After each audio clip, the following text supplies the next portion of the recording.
We know the background story of the first reading. The Israelites were in slavery in Egypt, and they cried out to God.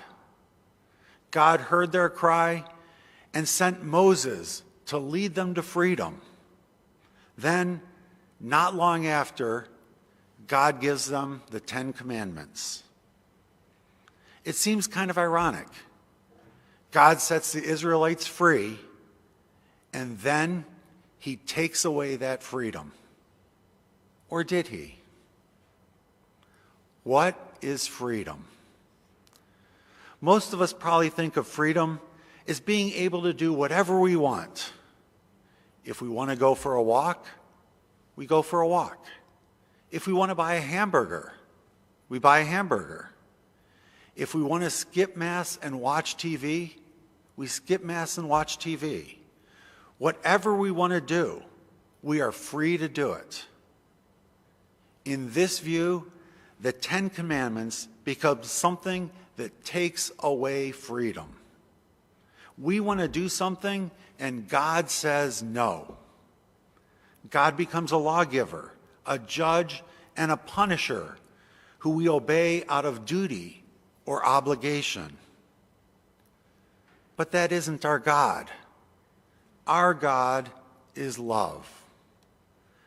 God didn't give us the Ten Commandments to limit our freedom.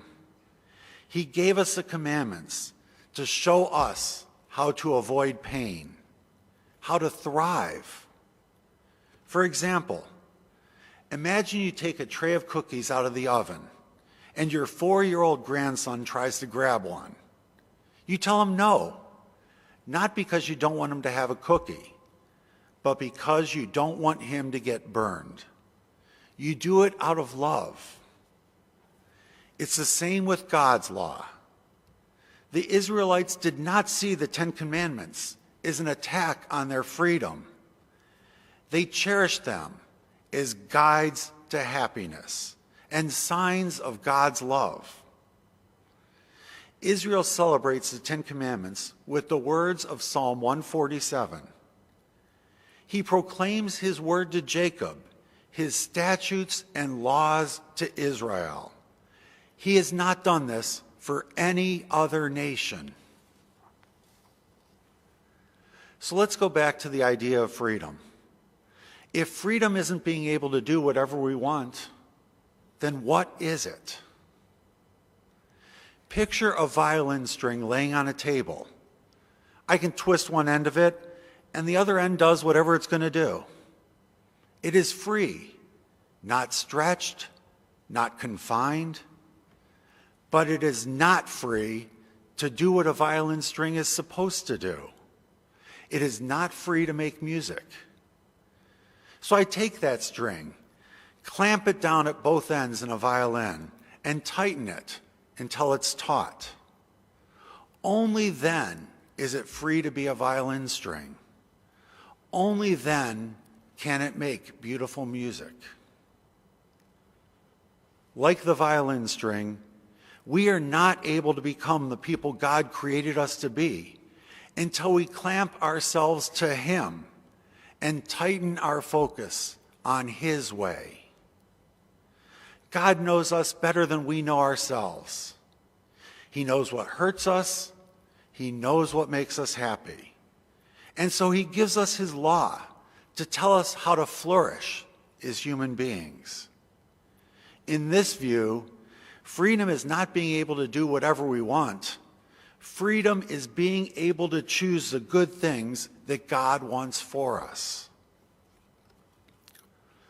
One of the biggest crises we face in this country is that we think we make the rules.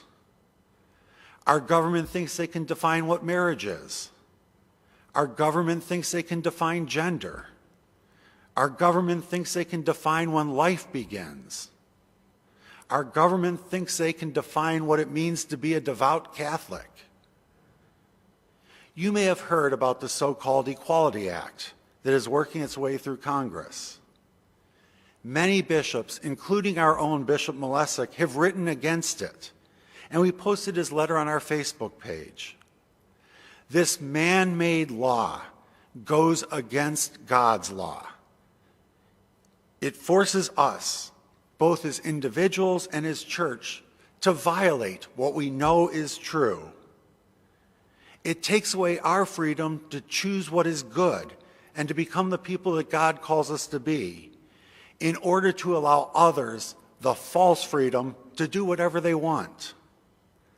That, my brothers and sisters, is not freedom. And that shows us the difference between God's law and man's law. God's law leads us to become the people that we were meant to be. God's law leads us to flourishing and happiness. God's law leads us to Him. God's law leads us to heaven. Where does man's law lead us?